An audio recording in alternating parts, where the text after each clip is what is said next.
تاریخ کیا ہے؟ تاریخ واقعات ہے. ایسا ہوا، یوں ہوا، اس نے یوں کیا تو یہاں پر یہ ہو گیا. یہ وہ واقعات ہیں، یہ وہ اخبارات ہیں، یہ وہ خبریں ہیں جو ہم تک پہنچی ہیں. تو یہ تاریخ ہے. لکھنے والا کون ہے؟ مورخ. تو لکھنے والا جو مورخ اس تاریخ کو لکھ رہا ہے، آج اپنے دور میں دیکھ لیجئے کہ جس طریقے سے ہم اخبار پڑھتے ہیں، اخبار پڑھتے ہوئے ہمیں ایڈیٹر کی سوچ کا پتہ چل جاتا ہے کہ یہ کس نظریے کا حامی ہے. اس لیے کہ جب وہ کسی خبر کو شائع کرتا ہے تو اس میں اپنے نظریے کی آمیزش بھی کر دیتا ہے. خبر کو ویسا شائع نہیں کرتا جیسا کہ خبر ہوتی ہے، جیسا کہ خبر وقوع پذیر ہوتی ہے. چنانچہ واقعہ تو ایک ہی ہوتا ہے، دیکھنے والے کا انداز الگ الگ ہوتا ہے، دیکھنے والے کا تجزیہ الگ الگ ہوتا ہے، اور لکھنے والا یقیناً اپنے اپنے انداز سے اس واقعے کو لکھتا ہے. یہی سلسلہ، یہی انداز ہم نے موجودہ دور میں بھی دیکھا کہ فلاں اخبار جو ہے اس کے پیچھے تو فلاں سوچ ہے، فلاں اخبار کے پیچھے فلاں سوچ ہے. یعنی اخبار پڑھ کے سوچ کا اندازہ ہو جاتا ہے. تو ایسی صورت میں جب ہم تاریخ پڑھ رہے ہوتے ہیں تو مورخ کی بھی تو سوچ اس واقعے کے اندر موجود ہے. تو ہم کیسے اس جوہر تک پہنچیں، کیسے ہم اس سیرت تک پہنچیں؟ تو سیرت کیا ہے؟ سیرت سیر سے ہے. کس سے ہے؟ سیر. سیر کسے کہتے ہیں؟ سیر کہتے ہیں چلنا، پھرنا، گزرنا. یہ سیر کا معنی دیتا ہے. جس طرح سے بچوں کو کہتے ہیں نا کہ چلو سیر پہ چلتے ہیں، یہاں سے فلاں جگہ چلتے ہیں، فلاں جگہ جاتے ہیں، یہ سیر ہے. سیرہ یعنی جب اس کے اوپر تا تانیث لگ جاتا ہے تو یہ سیرتا ہو جاتا ہے. اس کا کیا مطلب ہے؟ اس کا مطلب ہوتا ہے، مثلا اگر میں آپ سے کہوں اس وقت ہم کیا کر رہے ہیں یہاں پہ، مجلس ہے. مجلس کا مطلب تو بیٹھنے کی جگہ ہوتی ہے. مجلس میں کیا ہوا ہوا ہے؟ بیٹھے ہوئے ہیں. عربی میں کہیں گے جلسہ. جلسہ بیٹھنا. اس کے نیچے زیر لگا دیجئے، کسرہ کر دیجئے تو یہ ہو جائے گا جلسہ. جلسہ، جلسہ. فرق کیا ہے؟ جلسہ بیٹھنا، جلسہ بیٹھنے کا انداز. بیٹھنا اور بیٹھنے کا انداز بالکل اسی طریقے سے جب ہم بات کرتے ہیں سیر یا سیر، اس کا مطلب ہوتا ہے چلنا. لیکن جب ہم کہتے ہیں سیرتا تو اس کا مطلب وہی جلسہ کے عنوان سے چلنے کا انداز. یعنی اب ایک شے فعل پیغمبر ہوئی. فعل پیغمبر یعنی پیغمبر آقا علیہ السلام نے کوئی فعل انجام دیا. کیا یہ فعل انجام دینا سیرت ہے؟ سوال. پیغمبر نے یہ کام انجام دیا، یہ کام انجام دیا، ائمہ علیہ السلام کے دور میں یہ ہوا، انہوں نے یہ کام انجام دے دیا، تو یہ کام کا انجام دینا سیرت ہے؟ سیر کسے کہتے ہیں؟ مطلب یہاں پر پیدا ہوئے، یہاں پر پڑے بڑھے، یہاں بچپنا گزرا، یہاں پر ازدواج ہوا، یہاں پر یہ نسل ہے، یہ بیٹا ہے، وہ بیٹی ہے، اور اس انداز سے یہاں پر یہ حاکم تھا، اس نے زہر دیا، یہاں شہادت ہوئی، یہاں پر جائے مدفن ہے. اور یہی انداز رسول اللہ پر بھی کہ یہاں پر پیدا ہوئے، یہاں پر پلے بڑھے، اور اس انداز سے ہجرت ہوئی. اس سن میں یہ ہوا، اس سن میں یہ ہوا، اور یہاں پہ حجۃ الوداع کا خطبہ ہوا، اور یہاں پر آپ کا پھر وصال ہو گیا، اور مدینہ میں مدفون ہے، اور مسجد نبوی ہے. یہ کیا ہے؟ کیا یہ سیرت ہے؟ یہ تو سیر ہے. مسئلہ یہ ہے کہ سیرت النبوی کے عنوان سے جو کتابیں ہمارے پاس موجود ہیں اس میں سیر تو ملتی ہے، سیرت نہیں مل رہی ہے. جو سیرت کے عنوان سے کتاب ہے اس کو اول تا آخر پڑھ کر، سیرت ابن ہشام کو لے لیجیے، اول سے آخر پڑھیے، یہی اسلوب اپنایا ہوا ہے. بھائی یہ تو سیر ہے کہ یہاں یہ ہوا، وہاں وہ ہوا. یہ تو تم اخبارات لکھ رہے ہو، سیرت کہاں ہے؟ سیرت کسے کہتے ہیں؟ سیرت کا مطلب یہ ہے کہ فعل پیغمبر اگرچہ میرے لیے حجت ہے کہ رسول اللہ نے اگر یہ فعل انجام دیا میرے لیے حجت ہے، میں وہ انجام دے سکتا ہوں، جائز ہے بالکل۔ اگر ان کے سامنے انجام دیا گیا، انہوں نے نہیں انجام دیا، سامنے انجام دیا گیا، لیکن آپ نے منع نہیں فرمایا، وہ فعل بھی میرے لیے حجت ہے کہ معصوم کے سامنے انجام دیا گیا تو میں بھی وہ انجام دے سکتا ہوں، لیکن وہ فعل ضرور ہے جو جائز ہے، لیکن امام کی سیرت نہیں ہے۔ فرق سمجھیے گا، فرق سمجھیں۔ سیرت نہیں، سیرت کیا ہے؟ سیرت کہتے ہیں عمل کو سیرت نہیں کہتے، طرز عمل کو سیرت کہتے ہیں۔ طرز عمل، انداز عمل، اسلوب کا نام سیرت ہے، روش کا نام سیرت ہے۔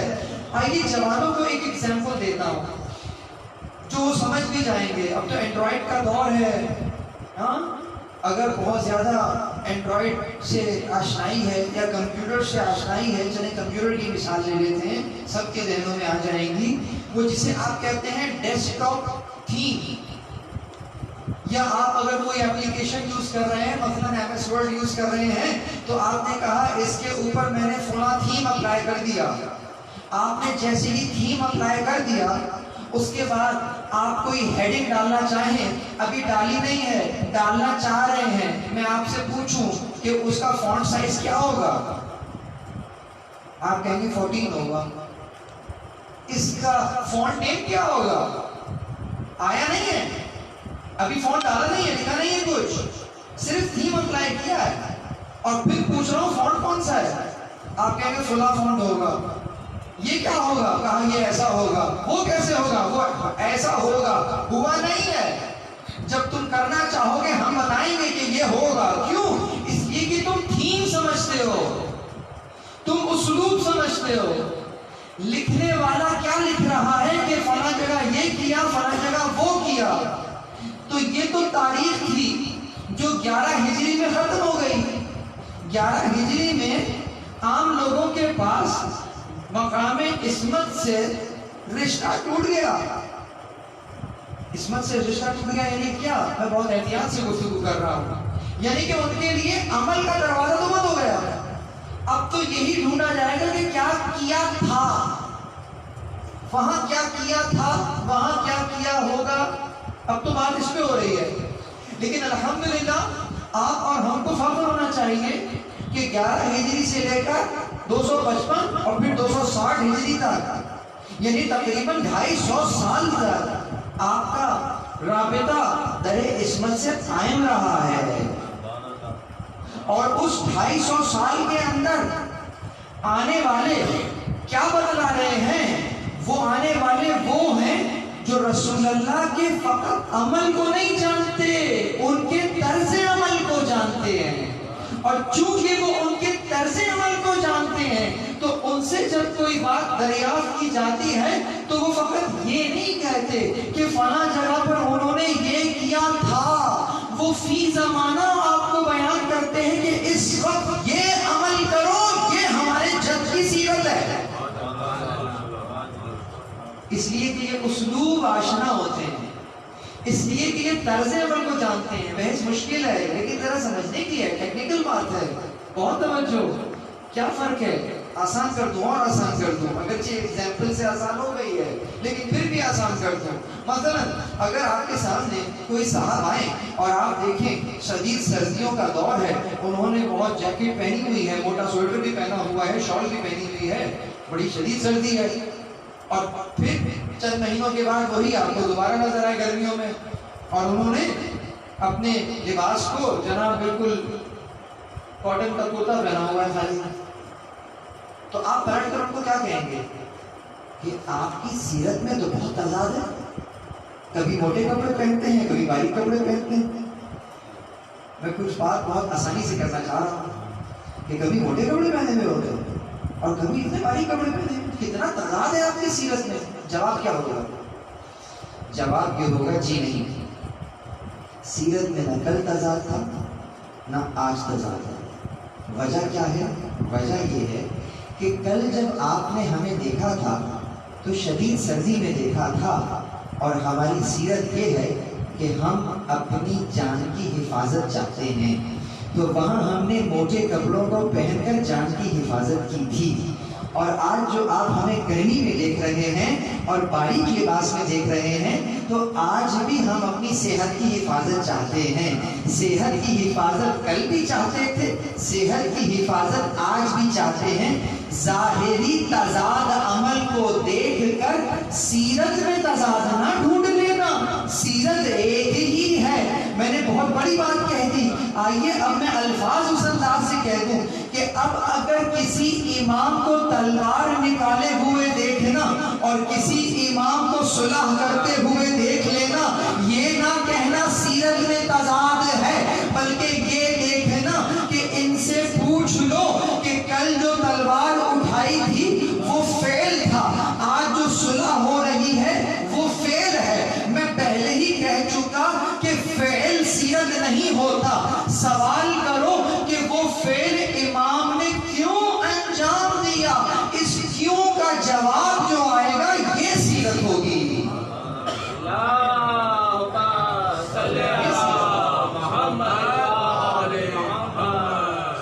اب اگر پوچھا جائے گا کہ کل تلوار کیوں اٹھی تو جواب آئے گا دین کے دفاع کے لیے۔ آج صلح کیوں کی؟ جواب ہوگا دین کے دفاع کے لیے۔ اس کا مطلب امام نہ جنگ پسند ہیں نہ صلح پسند ہے۔ یہ جملہ یاد رہے، امام نہ جنگ پسند ہے نہ صلح پسند ہے۔ کوئی یہ نہ کہے کہ جناب وہ امن کے رب ہیں اور وہ فلانا جو دوسرے جو تلوار کھینچے ہوئے ہیں وہ کون سے رب ہوں گے؟ یہ تو امن کے رب ہیں، اور وہ اس کا مطلب ان کے فعل کو دیکھ کر سیرت کا تعین نہ کرنا۔ امام نہ جنگ پسند ہے نہ صلح پسند ہے، امام دین پسند ہے۔ امام دین پسند ہے۔ خدا کا دین کیسے بچتا ہے؟ تلوار کھینچ کے بچتا ہے، تلوار کھینچ کر دین بچائیں گے۔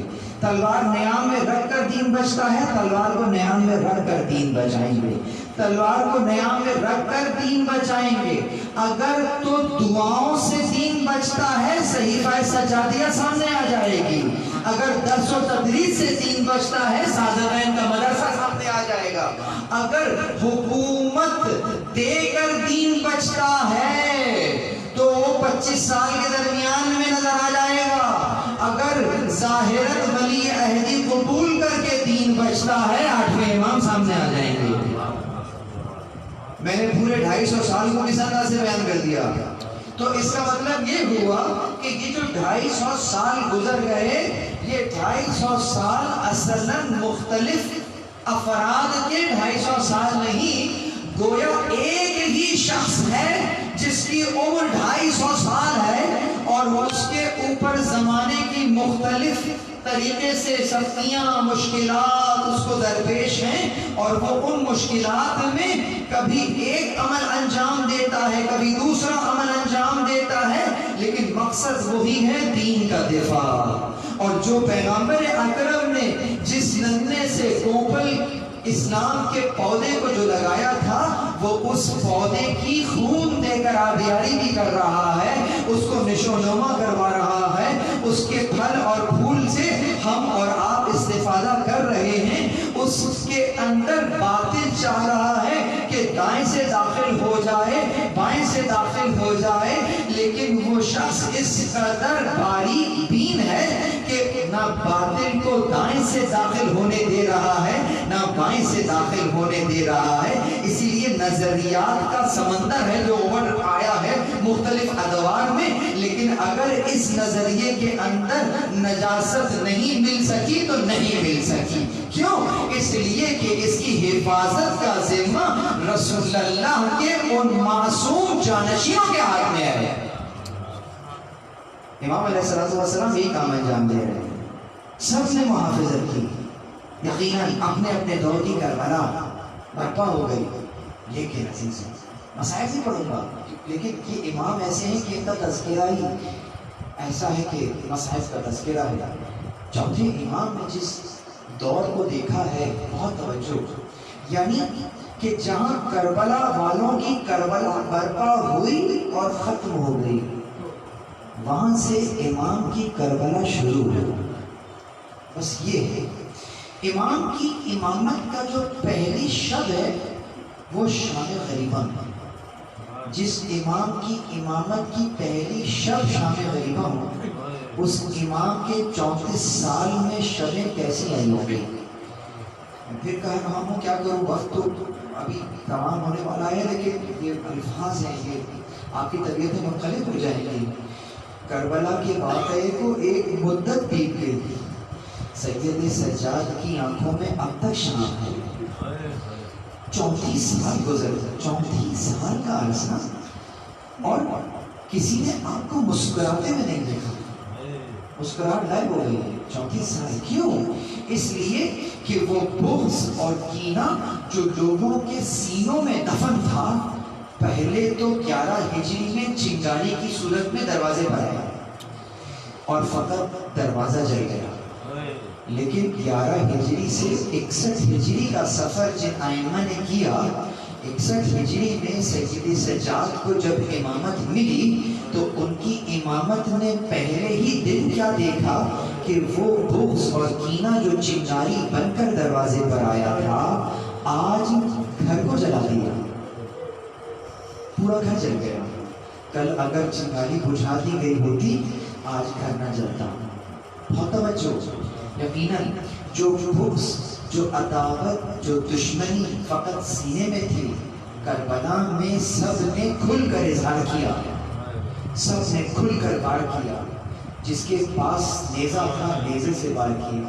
میں مسائل نہیں پڑھ رہا ہوں، صرف ماحول کو سمجھیے گا. اس قدر پرآشوب دور ہے کہ کسی کے پاس اگر ہتھیار نہیں بھی تھے تو اس نے کربلا کی خاک اٹھا کر ان کے زخم پر پھینک دی. اس سے بھی کہیں محروم نہ رہ جائے. کربلا خدا کی قسم اس انداز سے آپ کے اور میرے امام نے گزاری ہے. اور وہ پہلی شب آسمان پوچھیے، یہاں سے امام کی امامت کا آغاز ہو رہا ہے. اور 1-2 دن کی امامت نہیں ہے، 34 سال کی امامت ہے. عزیزو، جس کو میں کہوں اس پرآشوب دور میں جس دن امامت کا پہلا دن ہے، جب اس قدر مسائل ہوں، اس امام کو یہ کہنے کا حق ہے کہ میں کس طریقے سے اس کارہائے امامت کو لے کر چلوں. اس ماحول میں جب کوئی بھی میرے ساتھ نہیں ہے، چنانچہ امام نے فرمایا، بہت توجہ، 61 ہجری محرم الحرام کربلا برپا ہو گئی. امام کو جب فرصت ملی، امام نے اسٹیٹمنٹ دیا ہے. فرماتے ہیں مل مکہ والمدینہ 20، مکہ اور مدینہ ملا کر 20 لوگ ہمارے ساتھ نہیں تھے. یہ امام کی غربت نہیں تو اور کیا ہے. 20 لوگ امام کے ساتھ نہیں تھے. کب؟ جب کربلا برپا ہوئی ہے. پھر آہستہ آہستہ وقت گزرا اور امام علیہ الصلوۃ والسلام نے کیا کیا؟ اپنا جہاد انجام دیا. اور کس طرح سے وہ جہاد انجام دیا؟ آہستہ آہستہ کربلا کا وہ بھیانک واقعہ جو تاریخ کے سینے میں ابھی بھی سامنے زخم کی مانند موجود ہے، وہ دھبا ہے جس کو لوگ دھونا چاہتے ہیں لیکن دھل نہیں پا رہا. امام علیہ الصلوۃ والسلام نے سب سے پہلا کام ہی یہی کیا. بہت توجہ. یقیناً کربلا کا واقعہ ایسا ہے کہ کسی بھی زندہ ضمیر انسان کے سامنے فقط دوہرا دو، آنکھوں میں آنسو نہ آئیں، ممکن نہیں ہے. ممکن نہیں ہے. چنانچہ غیر مسلم آج اس ذکر کو سن کے رونا شروع کر دیتے ہیں. اکثر ان کو سمجھ نہیں آ رہا ہوتا. چاہیے دیکھیے، ان کی زبان اردو نہ ہو، اردو سمجھتے نہیں ہیں، آپ اس کے سامنے نوحہ پڑھنا شروع کر دیں، اس کو سمجھ نہیں آ رہا ہوتا آپ کیا پڑھ رہے ہیں، لیکن آنکھوں سے آنسو جاری ہو جائیں گے. یہ نام حسین کا پیام ہے جو اس کے ضمیر کو جھنجھوڑ رہا ہے کہ کوئی ظلم ہوا ہے. یہ کیا ہے؟ یہ پیام حسینی ہے. تو امام علیہ الصلوۃ والسلام نے جو سب سے پہلا کام کیا وہ یہی کیا کہ لوگوں کے دلوں میں جو جذبات ہیں، جو احساس ندامت ہیں، پہلے درجے میں تو آپ نے ان کو اور بڑھاوا دیا، اور بڑھاوا دیا، اس ندامت کو بڑھایا. اور اس کا نتیجہ کیا ہوا؟ سب سے پہلا نتیجہ تو آپ نے کوفے میں توابین کی تحریک سے دیکھ لیا. کربلا کے بعد سب سے پہلی تحریک وہی اٹھی ہے. یہ کیا تھا؟ یہ احساس ندامت تھا ان کا کہ کل ہم نے ان کا ساتھ کیوں نہ دیا. اگرچہ وہ نکلے تھے، ان کے سامنے کوئی نظریہ نہیں تھا، بس یہی تھا کہ ہم کفارہ ادا کریں گے، ہم لڑیں گے، شہید ہو جائیں گے، اور ہم تائب ہیں، توبہ کر رہے ہیں، اسی لیے ہم کو توابین کہا گیا. یہ اور ایک مسئلہ ہے کہ اگر کل سید الشہداء کا ساتھ دیا ہوتا، اگر کل مسلم کے لیے نکل آتے تو کوفے میں مسلم تنہا نہ ہوتے، لیکن چونکہ دیر سے نکلے اس لیے وہ اثر نہ ہو سکا جو اس وقت نکلنے کا تھا. بہت توجہ، یہ مسئلہ ہے. لیکن بہرحال ان کی نیت صاف، ان کی نیت پاک، اور توابین خدا ان پر رحمت نازل فرمائے، اس انداز سے نکلے. پھر اس کے بعد کئی تحریکیں اٹھی ہیں بنو امیہ کے خلاف. یہ کیوں اٹھائی تھی؟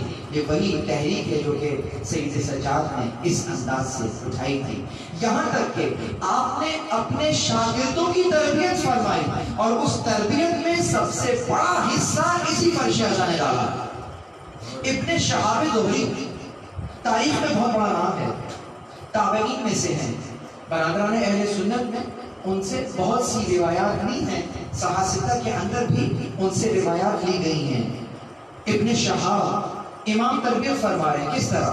ابن شہاب حاضر ہوئے، کہا میرے گھر چلیے، تقریب ہے، شادی کی تقریب ہے، آپ تشریف لائیے گا. آپ نے منع کر دیا. ہم کربلا کے بعد ہم شادیوں کی تقریب میں نہیں جاتے. اٹھ کر جانے لگا، پھر پلٹ کر آیا، کہا مولا چاہتا ہوں کہ آپ کے بابا کے مسائل بیان کروں، مجلس رکھیے. کہا ہاں ابن شہاب ہم تمہارے گھر آئیں گے. کون مومن ہوگا جو یہ نہیں چاہے گا کہ امام سجاد اس کے گھر تشریف نہ لائیں؟ یقیناً سب یہ چاہیں گے کہ میرے گھر تشریف لائیں، میرے مہمان ہوں. امام نے ایک شرط لگا دی ہے کہ میں اس کے گھر جاؤں گا جو مجلس برپا کرے گا. اللہ اکبر. ابن شہاب زہری مجلس برپا کرتے ہیں، اور آپ سمجھیں گے، خود پر فخر کیجئے. امام کو بلایا گیا، سامنے ممبر کے بٹھا دیا گیا. ممبر پر مرثیہ خان کو بٹھایا گیا. اس زمانے کے اعتبار سے مرثیہ خان اشعار کی صورت میں مصائب امام حسین بیان کرتا تھا. یہاں مصائب کا بیان ہوا، اور اس کے سامنے کس انداز سے جب مصائب کا بیان ہونے لگا تو گریہ ہونے لگا. امام نے گریہ شروع کیا. جب امام نے گریہ شروع کیا تو در و دیوار سے بھی گریہ ہونے لگا. اس قدر شدید گریہ ہوا. ابن شہاب زہری کہتے ہیں کہ جب میں نے نظر اٹھا کر دیکھا، گریہ سے جب فارغ ہوئے، جب مجلس تمام ہوئی، تو میں نے دیکھا جس مقام کے اوپر میں نے امام سجاد کو بٹھایا تھا اس مقام پر امام نہیں بیٹھے ہیں. میں پریشان ہو گیا، امام کہاں گئے؟ اب جب نظر کو اٹھا کے دیکھا میرا دل تڑپ کر رہ گیا. کہاں؟ جہاں نالائن اترتی ہے وہاں آپ کے اور میرے سید سجاد بیٹھے ہوئے ہیں، گریہ کر رہے تھے. ابن شہاب نے ہاتھ چھوڑ لیا. کہا مولا مجھ سے کوئی خطا ہو گئی ہے، مجھ سے کوئی نادانستگی میں خطا ہو گئی ہے. امام نے فرمایا نہیں ابن شہاب. کہا میں نے تو آپ کو صدر مجلس میں بٹھایا تھا، آپ نالائن کے پاس کیوں بیٹھ گئے؟ کہا ابن شہاب تمہیں نظر نہیں آ رہا، یہ تمہارا مسئلہ ہے. کیا دیکھ نہیں رہے فرش میں کون کون آیا ہے؟ تم دیکھ نہیں رہے؟ ہماری چرچا اس فرش پر آئی، رسول اللہ اس فرش پر آئے ہوئے، کربلا والے اس فرش پر آئے ہوئے، تمہیں نظر نہیں آ رہا، تمہارا مسئلہ ہے. وہ غیور امام جو فرش اعظم پر ان ہستیوں کے آنے کو نہ دیکھ پایا، خدا معلوم شان ہے. بہت مظلوم ہے، بہت مظلوم ہے. اللہ وہ امام سمجھ لیا، ماحول سمجھ لیا. جب فرش عذاب پر بھی چلتا آ گئی ہے نا تو غیور اڑ کر نالائن کے پاس چلا گیا. اور وہی غیور امام ہے، شام کا دربار ہے، دربار میں آئے. اور یہاں کیا ماحول ہے کہ پھوپیاں بہنیں اسیر ہیں.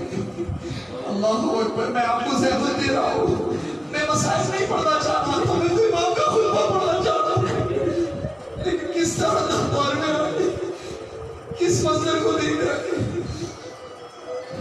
اس انداز سے میں نے مختصر کر دیا، مسائل کو میں نے ایک طرف کر دیا، اس دربار میں موجود ہے. سمجھیے گا اس انداز سے میں شرکیہ کہہ رہا ہوں، آپ نے نہیں دیکھا ہوگا.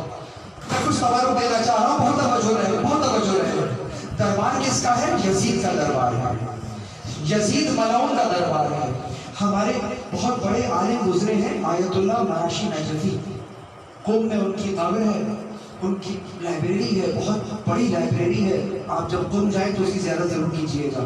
دروازے پر ہی دفن ہے. ان کی زندگی کا ایک بڑا مشہور واقعہ ہے. سامرہ سے بلد آ رہے تھے سید محمد کے پاس. راستہ آج بھی غیروں سے بھرا ہوا ہے، آج بھی اپنے لوگ نہیں ہیں.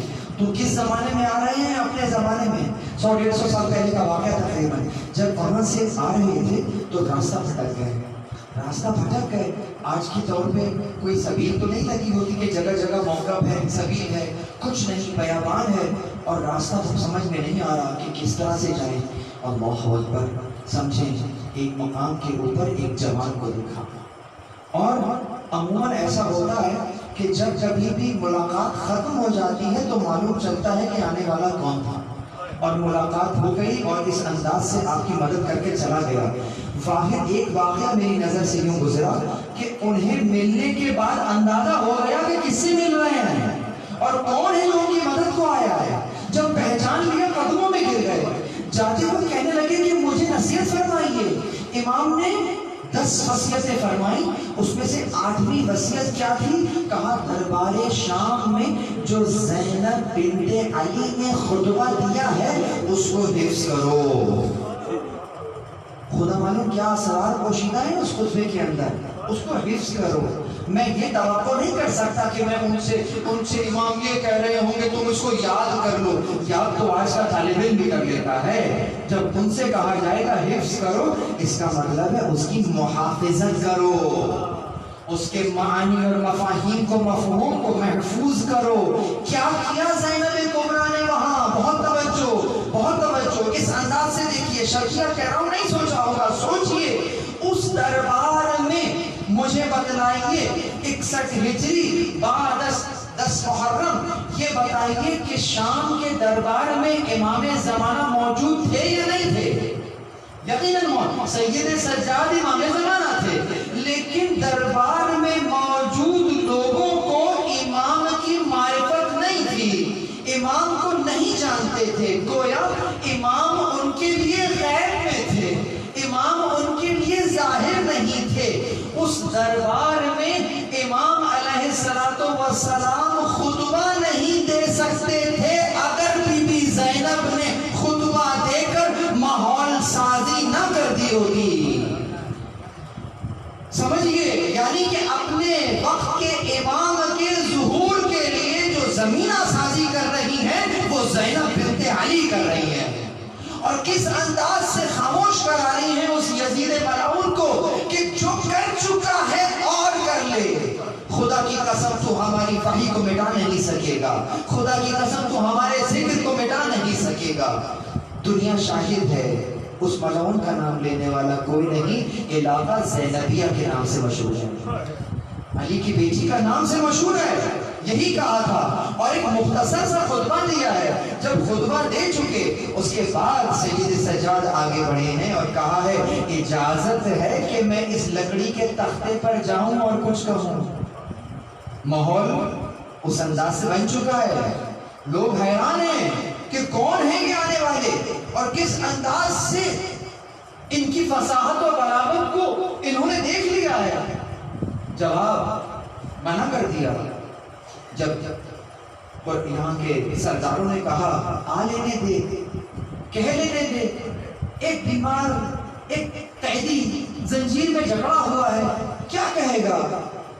جملہ سنیں گے، حق تو وہی ہے نا جو باطل کی زبان سے بھی ادا ہو جائے گا. کہا تم انہیں جانتے نہیں ہو، اگر یہ منبر پر آ گئے تو کیا کہیں گے؟ کہا یہ آل فلاں کو اس کو کھول کر رکھ دیں گے. میں بہت احتیاط سے، نام لینے کی ضرورت نہیں، فلانا کی آل کے کھول کے بیان کر دیں گے، تم جانتے نہیں ہو ان کو. بہرحال اجازت ملی، بہت توجہ.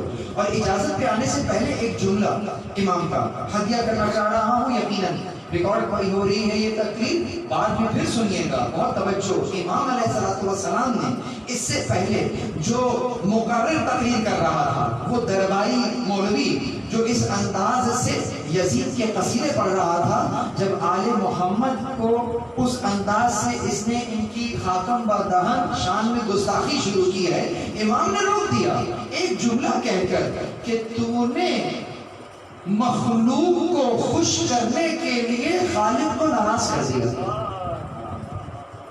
بہت توجہ، یہ ایک سنہری حروف سے لکھنے والا جملہ ہے جسے آپ ایس او پیز کہتے ہیں نا، آج کل کی ایس او پیز، تو ممبر کی ایس او پیز امام بیان فرما رہے ہیں کہ ممبر کی ایس او پی یہ ہے کہ مخلوق کو خوش کرنے کے لیے خالق کو ناراض نہیں کرنا۔ اور پھر پلٹ کر یزید سے کہتے ہیں کون جملہ کہ کیا میں وہ بات کہوں کہ جس سے خدا خوش ہو جائے اور سننے والوں کے درجات بلند ہو جائیں۔ یہ ممبر کی دوسری ایسوٹی کہ ممبر سے وہ بات کی جائے جس سے خدا خوش ہو اور سننے والے کا درجہ بلند ہو جائے۔ یہ امام علیہ السلام اپنے جج کے ممبر کی ایسوٹیز بیان فرما رہے ہیں۔ اجازت کے لیے لکڑی کا تختہ جو کہ پہلے تھا اب ممبر ہو گیا۔ یہی کہا تھا نا کہ میں اس لکڑی کے تختے تک چلا جاؤں، اس کا مطلب کیا ہے؟ یعنی اگر وہ شے جسے تم ممبر کہتے ہو ہمارے غیر کے ہاتھ میں ہے تو لکڑی کا تختہ ہے، لیکن اگر ہمارے پاس ہو اگرچہ اونٹوں کی پالان ہی صحیح تو بھی ممبر ہے۔ درود پڑھیں محمد والے محمد۔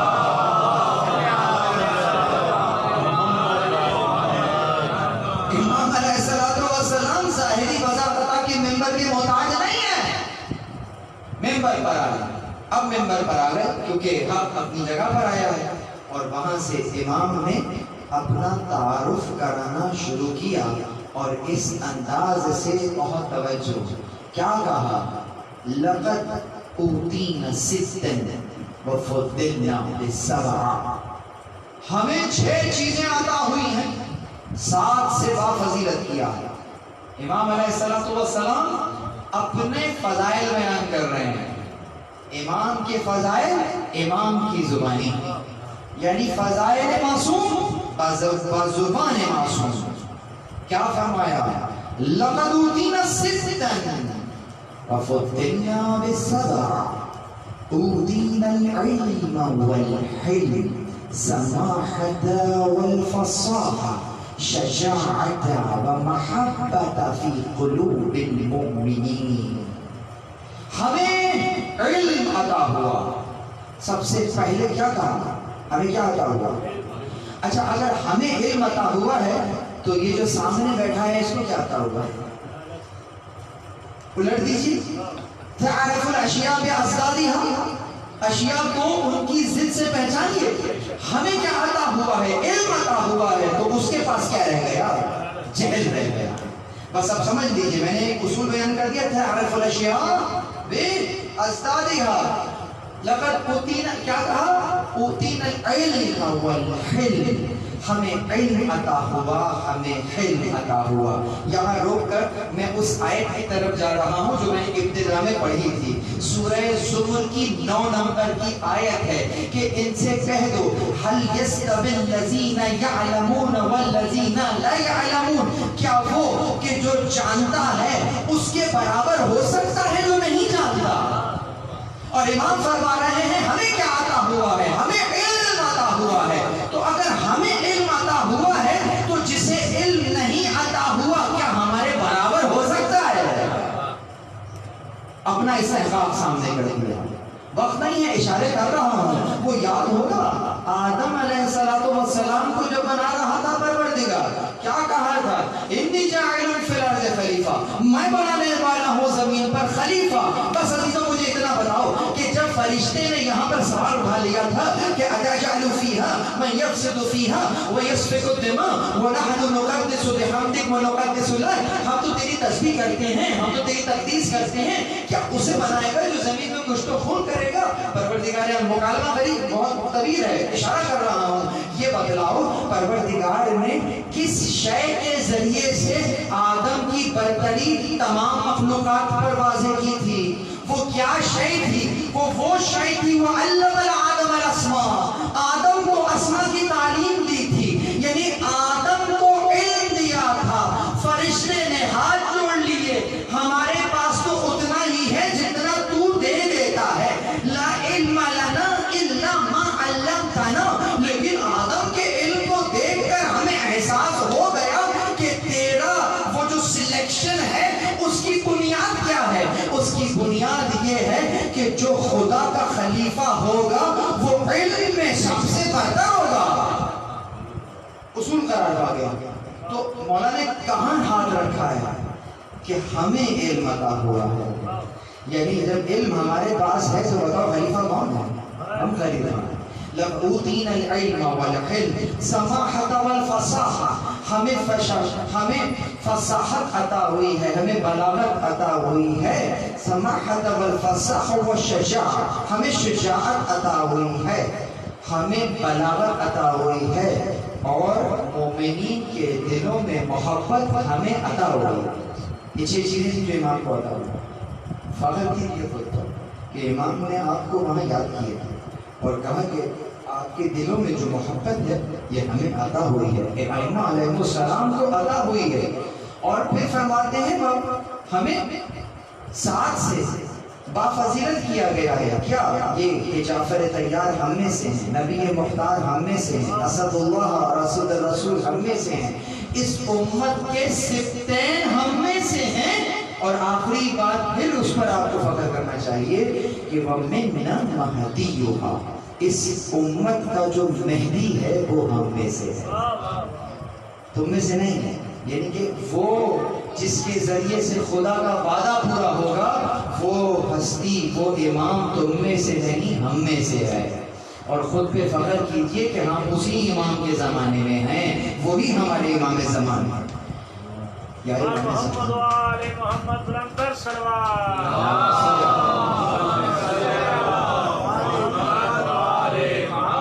یعنی امام زمان کو، ہمارے وقت کے امام زمان کو 61 ہجری کے امام زمان نے دربار میں یاد کیا ہے۔ وَمِنَّا مَهْدِيُّهَا، اللہ اکبر۔ اور پھر فرماتے ہیں کہ من عرف ایھا الناس من عرفنی فقد عرفنی ومن لم یعرفنی انبأته بحسب ونسب، اے وہ لوگوں جو مجھے جانتا ہے وہ جانتا ہی ہے، جو نہیں جانتا اب جان لے۔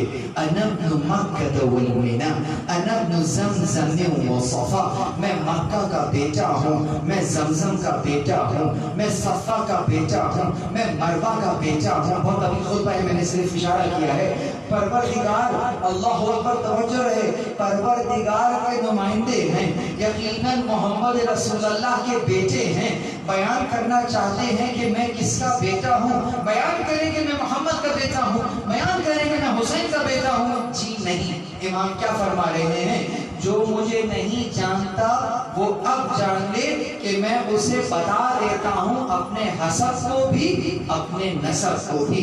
امام نے اب تک جو بیان کیا تھا کیا بیان کیا؟ امام نے اب تک اپنے حسب کو بیان کیا ہے، اور امام اب اپنا نسب بیان کر رہے ہیں، یعنی اصول دے دیا۔ پھر ایس او پی کا اصول آ گیا، وہ یہ کہ جب کہیں پر فخر کرنا، جب کہیں پر اپنا تعارف کرانا، پہلے حسب کو سامنے رکھنا، بعد میں نسب کو رکھنا۔ فقط نسب کے اوپر اپنی شیخی نہ دکھا دینا کہ میں تو فلانا ہوں، میں تو سید ابن سید ابن سید ہوں، جی نہیں۔ اگر کسی کو عمل پیچھے کر دے اسے نسب آگے نہیں کر سکتا۔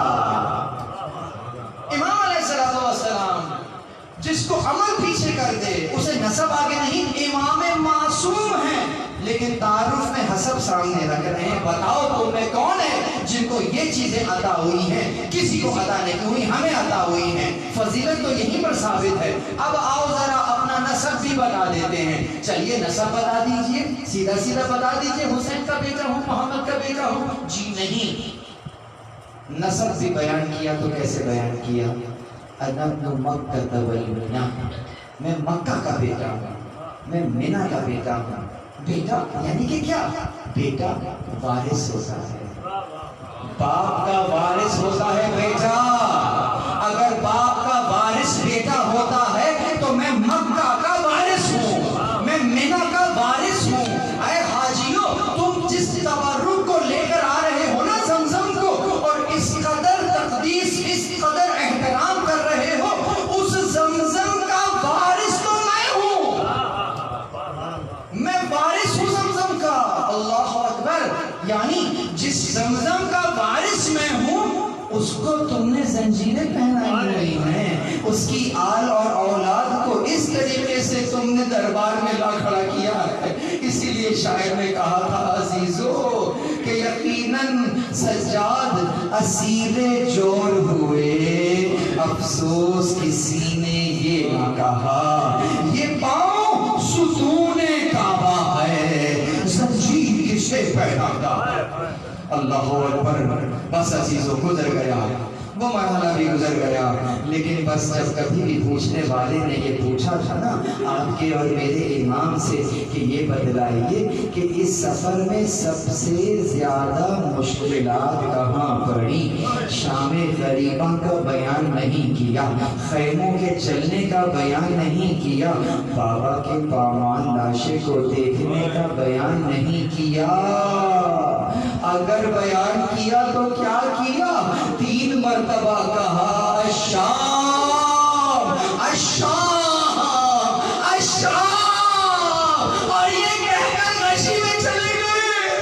مولا ایسا کیا گزر گیا شام میں؟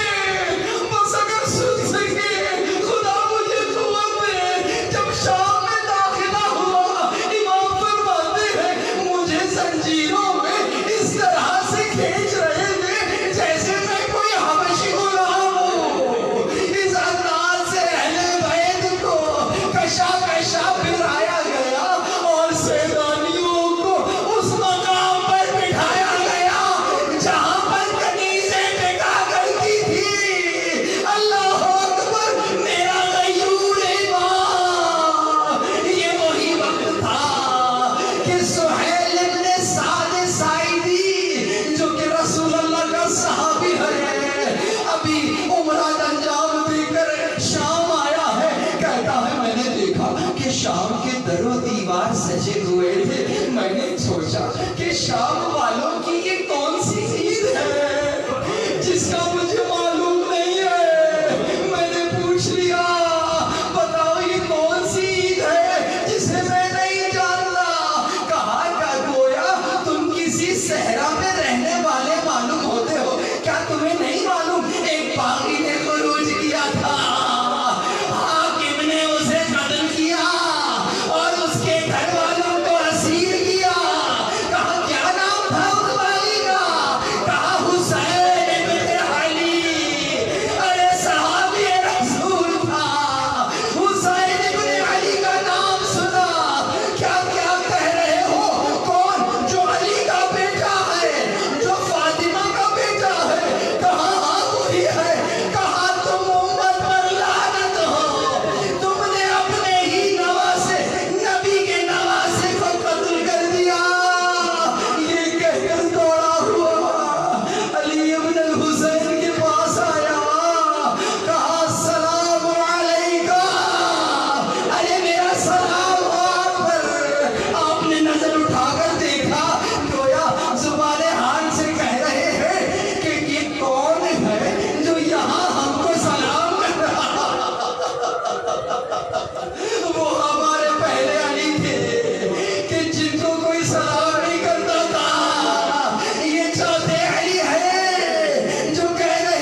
بات سے پہلے پانی پلا دیا تھا؟ کہا میں نے پانی پلا دیا تھا؟